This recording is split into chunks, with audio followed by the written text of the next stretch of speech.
Dear students, BA द्वितीय वर्ष प्रथम पेपर संसाधन भूगोल के अंतर्गत हम विश्व के कृषि प्रदेशों के बारे में अध्ययन कर रहे थे। इससे पहले के लेक्चर्स में मैं आपको 3 कृषि प्रदेशों के बारे में पढ़ा चुकी हूँ। आज हम आगे के कृषि प्रदेशों के बारे में पढ़ेंगे। ब्रिट्सी द्वारा दिए गए वर्गीकरण में जो चौथा कृषि प्रदेश आता है वह है प्रारंभिक स्थायी कृषि, रूडिमेंट्री सैनिटरी टिलेज।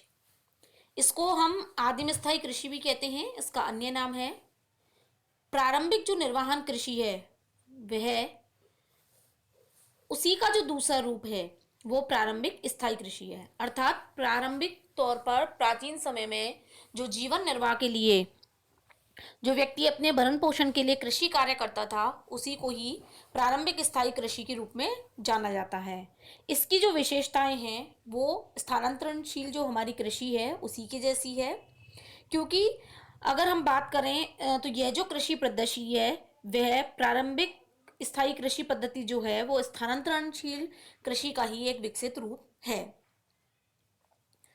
स्थानांतरणशील कृषि प्रदेश में जहां भी प्राकृतिक और मानवीय तत्व अनुकूल होते थे, वहां पर मनुष्य के द्वारा स्थायी कृषि पद्धति अपनाई जाती है। तो कहने का तात्पर्य यह है कि जो स्थानांतरणशील कृषि होती है उसमें मनुष्य एक स्थान से दूसरे स्थान पर स्थानांतरण करता है और खेतों को काटकर जलाकर अपने खेतों को तैयार करता है। खेतों को तैयार करने के बाद में जब वहाँ की परिस्थितियाँ मानव के लिए कृषि अनुकूल हो जाती हैं तो वहाँ पे मनुष्य स्थायी रूप से बस करके और कृषि कार्य करना स्टार्ट कर देता है। तो इसी को हम प्रारंभिक स्थायी कृषि के अंतर्गत पढ़ते हैं। ऐसे क्षेत्रों में जो जनसंख्या का घनत्व होता है वो अधिक होता है और यहाँ पर कृषि क्षेत्र की कमी है, जिसके कारण स्थायी और गहन कृषि की जाती है। अर्थात यहाँ पे एक साथ बहुत सारी फसलों का उत्पादन किया जाता है। जनसंख्या अधिक होने के कारण जो कृषि कार्य हैं उनके लिए नई भूमि को तलाशने के साथ ही हर साल खेतों को विकसित करने के लिए जो वन होते हैं उनको जला दिया जाता है। तो इसमें क्या होता है, ये एक स्थान से दूसरे स्थान पर नहीं जाते बल्कि उसी स्थान पर खेतों को जला करके कृषि कार्य करना स्थायी रूप से प्रारंभ कर देते हैं। इस कृषि की हम बात करें तो मेनली है मध्य अमेरिका के पठारी और पहाड़ी भागों में, पश्चिमी द्वीप समूह के कुछ द्वीपों पर, एंडीज पर्वत के उष्णकटिबंधीय भागों, पूर्वी अफ्रीका के पठारी भागों, Ghana, Nigeria, Kenya, Vietnam, Cambodia, Laos तथा पूर्वी द्वीप समूह में की जाती है। यह आदिम प्रकार की कृषि है, प्राचीन समय में जो होती थी। और इसमें क्या होता है, उर्वरकों का प्रयोग कम किया जाता है और भूमि को कैसी छोड़ा जाता है, परती छोड़ा जाता है, जिससे उसकी उर्वरक क्षमता जो है वो समय समय पर बनी रहे।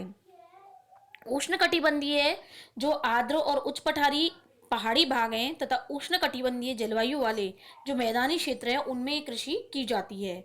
ऐसे क्षेत्रों में वर्षा कम होती है और शुष्कता अधिक रहती है। इसके अलावा जो पठारी भाग हैं, पठारी भागों में इस कृषि के अंतर्गत बागाती कृषि की जाती है, जिसमें रबर, खजूर, कोको के जो पेड़ हैं वो विकसित किए जाते हैं। इसके अलावा पशुओं में अगर हम बात करें तो इस कृषि में जो घोड़ा है, खच्चर, भेड़, बकरी आदि को पाला जाता है। तो इस तरीके से ये जो कृषि है वो मनुष्य के द्वारा अपने उदर पूर्ति यानी अपने निर्वहन के लिए की जाती है और इसमें पशुओं को भी विशेष महत्व दिया जाता है। प्रारंभिक स्थायी कृषि के बाद जो नेक्स्ट कृषि है वो है गहन निर्वहन कृषि प्रदेश। गहन निर्वहन कृषि प्रदेश की बात करें तो ये एक ऐसी पद्धति है जिसमें भूमि तो सीमित होती है और भूमि की तुलना में जो जनसंख्या होती है वो अधिक होती है।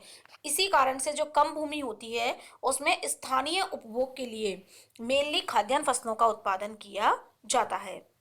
विश्व की जो कुल जनसंख्या है उसका लगभग 35% से अधिक भाग इसी प्रकार की कृषि करता है और मुख्य रूप से ये जो कृषि है वो मानसून एशिया में की जाती है। इसमें निम्न आर्द्र भूमि और उच्च वेदिका भूमि दोनों ही प्रकार की भूमियों में कृषि की जाती है। इसकी जो विशेषताएं हैं, इस कृषि की विशेषताओं के कारण इसे भूगोलवेत्ताओं ने पूर्वाच्य कृषि के का भी नाम दिया है। अगर हम बात करें तो जो गहन निर्वहन कृषि है उसके अंतर्गत फसलों की प्रधानता के आधार पर इसे दो भागों में बांटा जाता है। पहली तो है चावल प्रधान गहन निर्वहन कृषि प्रदेश और दूसरा आता है चावल या अन्य फसल प्रधान गहन निर्वहन कृषि प्रदेश। अर्थात एक क्षेत्र तो ऐसा है जिसमें चावल का उत्पादन अधिक होता है और एक क्षेत्र ऐसा है जिसमें चावल का उत्पादन कम होता है। तो जो गहन निर्वहन कृषि पद्धति है, अगर हम इसकी बात करते हैं, तो ये जो कृषि पद्धति है वो केवल किसके लिए होती है? स्थानीय उपभोग के लिए होती है। इसमें पशुपालन भी स्वयं के उपयोग के लिए होता है, खेत भी छोटे छोटे बिखरे होते हैं, और श्रम की अधिकता जो होती है वो इसमें अधिक देखने को मिलती है। मेनली ये जो कृषि की जाती है वो की जाती है दक्षिण एशिया में भारत, बांग्लादेश, नेपाल, पाकिस्तान में की जाती है।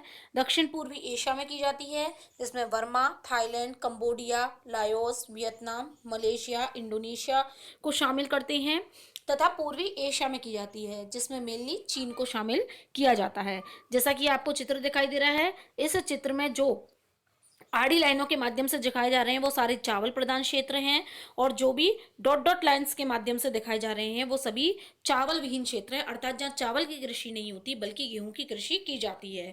और अगर हम सम्मिलित रूप से बात करें तो ये सभी क्षेत्र गहन निर्वहन कृषि प्रदेशों के अंतर्गत आते हैं। अब गहन निर्वहन कृषि प्रदेश में सबसे पहले हम बात करते हैं चावल प्रधान गहन निर्वहन कृषि प्रदेश। चावल प्रधान गहन निर्वहन कृषि प्रदेश जो हैं, वहाँ पर मुख्य रूप से जैसा आपको नाम से ही पता चल रहा है चावल की कृषि होती है। यह उष्णकटिबंधीय फसल है, तो मेनली ये उष्णकटिबंधीय क्षेत्रों में होती है। यहाँ पर जो तापमान रहता है वो ऊंचा रहता है, और वार्षिक वर्षा जो होती है वो लगभग 200 सेंटीमीटर होती है। यहाँ पर भौगोलिक दशाओं की अनुकूलता के कारण अनेक स्थानों पर वर्ष में चावल की 3 जो फसलें हैं वो प्राप्त की जाती हैं। चावल प्रधान इस कृषि को कहते हैं सावा कृषि। सावा जो है वो एक इंडोनेशिया का शब्द है, जिसका अर्थ होता है एक समतल चावल के खेत के लिए प्रयुक्त होने वाला शब्द। अर्थात इस खेत में जल भरा रहता है और चारों तरफ से यह तटीबंधों से घिरा हुआ रहता है, तो इसीलिए इसे सावा के नाम से भी जाना जाता है। इस कृषि प्रदेश की अगर हम विशेषताओं की बात करें तो सबसे पहले इसमें खेतों का आकार जो होता है वो कैसा होता है? छोटा छोटा। पीढ़ी दर पीढ़ी ये जो खेत होते हैं वो विभाजित रहते हैं, और इनमें जो भूमि की मेड़ होती है, मेड़ों के माध्यम से इनका विभाजन होता है। तो इस तरह की जो खेती है वो मेनली जो जापान वाले क्षेत्र हैं उनमें ही होती है, और भारत के अलावा कुछ अन्य एशियाई क्षेत्रों में भी होती है। सेकंड आता है मानव श्रम प्रधान कृषि। यहाँ पर सीमित भूमि है और सघन जनसंख्या है, इसके कारण जो मानव श्रम है उसका उपयोग अधिक होता है। खेतों की जुताई, फसलों की बुआई, निराई, गुड़ाई, कटाई आदि सभी कार्य जो है वो मनुष्यों के द्वारा किए जाते हैं। जनसंख्या की अधिकता के कारण जो श्रमिक हैं वो भी इन क्षेत्रों में आसानी से मिल जाते हैं, इसीलिए मानव श्रम प्रधान कृषि है। तीसरा है अत्यधिक सघन कृषि।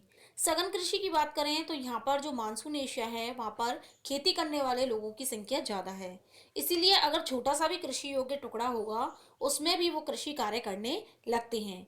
इसके अलावा जो खेत होते हैं उन्हें मेड़ या पगडंडियों के माध्यम से विभक्त कर देते हैं।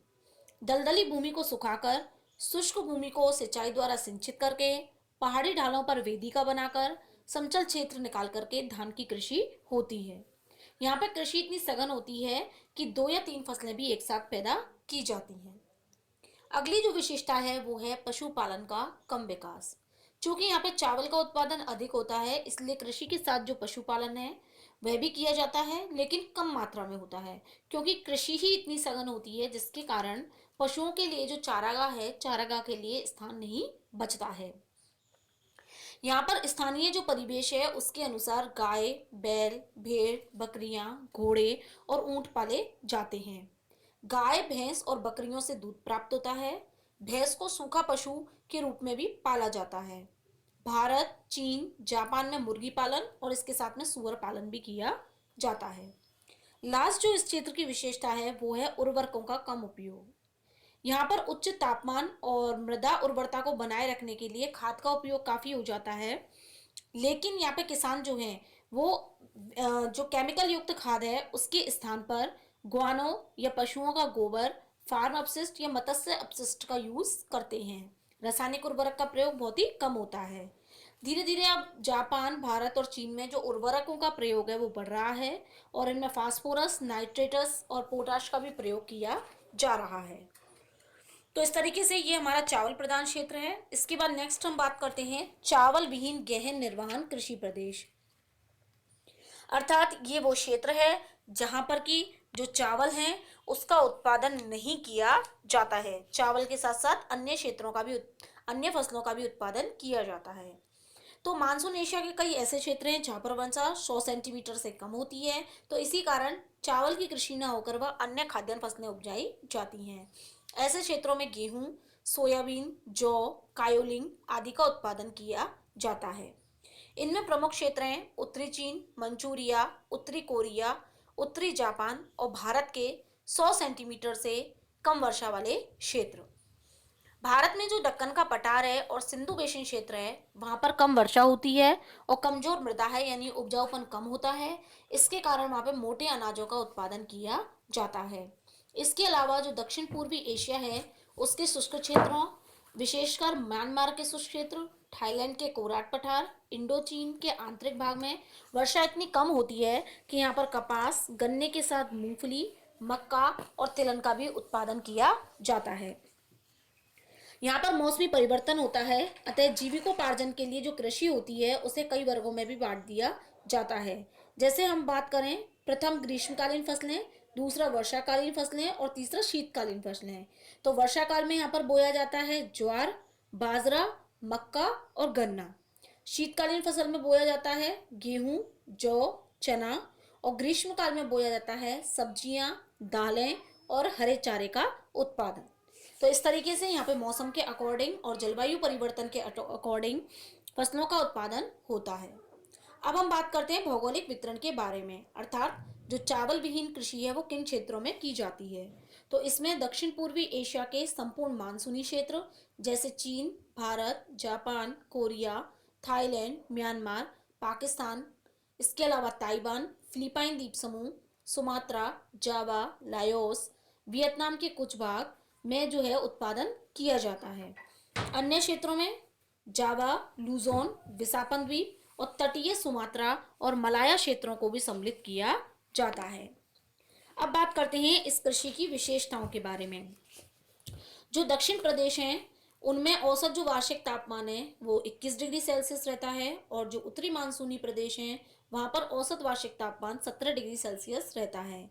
लेकिन जो भीतरी भाग हैं उनमें तापमान रहता है 25 डिग्री सेल्सियस। तो इन अलग अलग तापमानों के अकॉर्डिंग ही इन क्षेत्रों में फसल का उत्पादन होता है। यहाँ पर जो वर्षा होती है वो मानसूनी हवाओं से होती है।